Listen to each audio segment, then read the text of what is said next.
Okay, it's red, it's recording. Good. Sean Fitzgerald from Observe What Is. The nature of this video is on business owners, and I've got an optometrist with me here, Glenn, and we're going to talk to him about the nature of his business.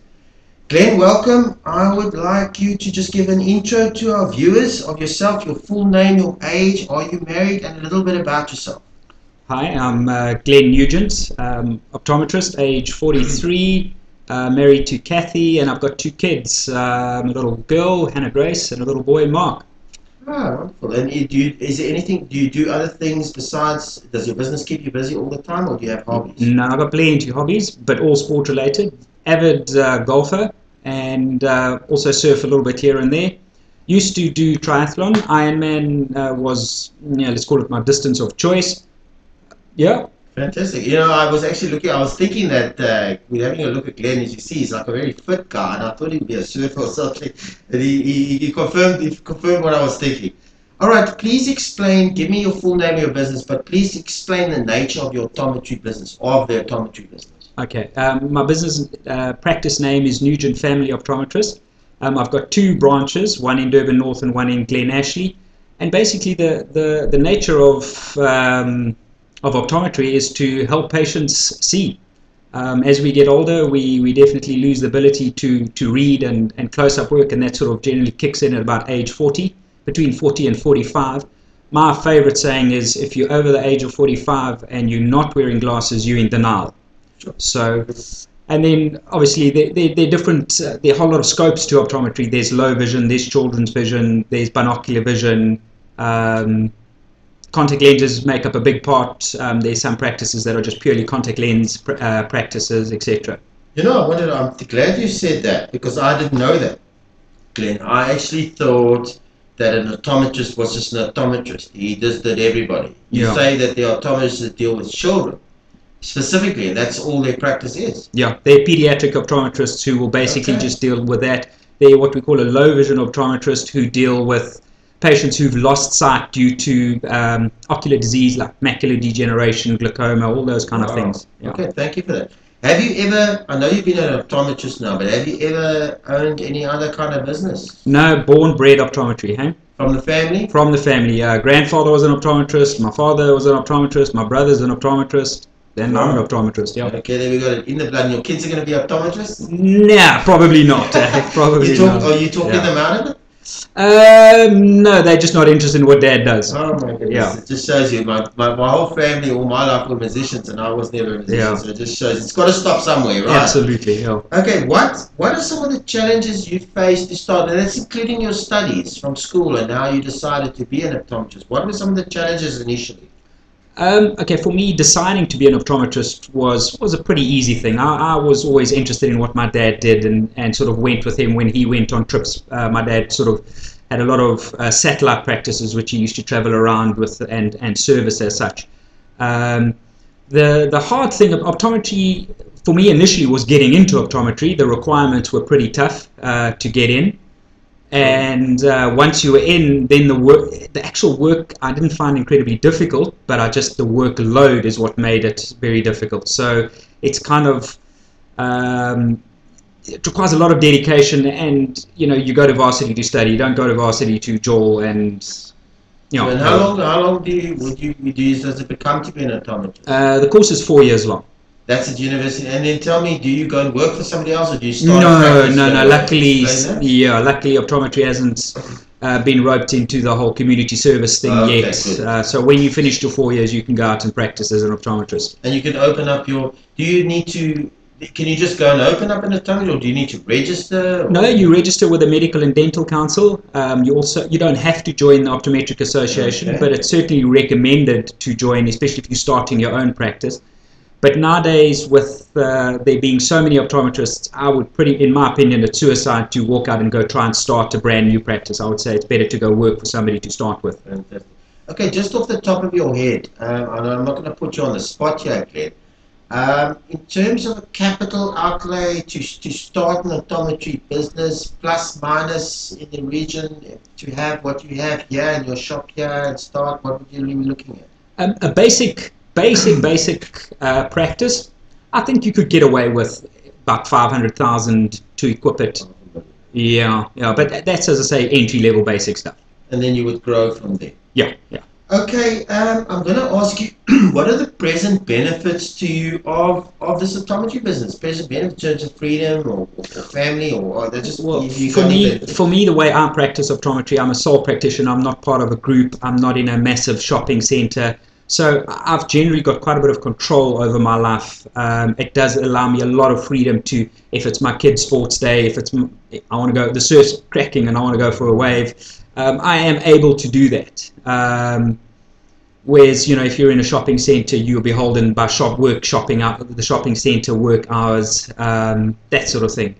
Well, I'll tell you what, you must just watch, I'll say this in interviews, watch Glenn in the surfs. He's in Durban, and if you see him down there, you'll know it's the Glenn I was interviewing. He's an optometrist. He looks after your eyes. Okay, what are the present challenges to you of keeping this alive, of keeping this running? Are there challenges? Absolutely. The challenges of optometry are that there are so many optometrists now. The challenges are dealing with medical aids and being totally beholden unto medical aids. You know, I want you to talk about the medical aid, but will you be able to? Sure. Yeah, please explain that whole thing. You know, now that we don't set our prices. Our medical aid will set the prices and say, this is what you charge, and if you don't charge it, then we don't pay you directly. You know, so it's kind of, you know, we being dictated to by the medical aids. Isn't that? I just want to answer. I'm sorry to interrupt. Isn't that keeping the prices down, or is it a bad thing for competition? I mean, why is that bad? Because the medical aid's job is to look after the medical aid. Okay. The medical aid's job is not to look after the optometry profession. Okay. So the regulation of it is yes, what kills you. In a sense, yes. Look, it's not to say that they're totally unfair, not at all. And we all need, unfortunately in South Africa, we all need a decent medical aid. So it's not to say that they're unfair. It's like, I suppose there is no ideal system. The ideal system would be everyone had lots of money. Is there a place for medical aid? Are they needed? Absolutely. Eye care is not cheap. Okay. So I would love to say I was a cash practice and didn't need medical aid, and would love to service patients who didn't need medical aid, but unfortunately we all do. You can't. Not many people have the disposable income just lying around, you know. Sure. Thank you, Glenn. Would you recommend the optometry business to people starting out, wanting to get into optometry? Now, in hindsight, now that you know as an optometrist. Absolutely, yes, it does. It affords me a comfortable life, and it gives me a good lifestyle. It's not as lucrative as it used to be. So if you're going into a profession and you want to make lots of money, I wouldn't jump into optometry. Not to be too chauvinistic, but nowadays it's actually quite a nice career for a lady. You know, having babies and taking time off, etc. From that side, I think it's quite nice. Are there a lot of lady optometrists? Yeah, plenty. There are quite a few. And in terms, and I know I spoke to you earlier in the meeting, I said that pharmacies now can be owned by independent people. This can't happen in pharmacy. No, only optometrists can own a practice. An optometrist can't. You're not actually allowed to have an optometry practice, let's say, within a pharmacy, for example. Is it good? Is that good? Yes, absolutely. Do you think it will change? Will they be creeping up on your profession for that sort of thing? Never? Absolutely. There's a whole move towards deregulation in everything, which I don't think is good for anything. Okay, great. Thank you, Glenn. In terms of your particular business, what are the prospects for the optometry field? I mean, that's obviously a silly question because, I mean, nobody's going to replace the idea that we need glasses. This is forever. Eh? So. You know, the way I practice optometry is very much personal eye care.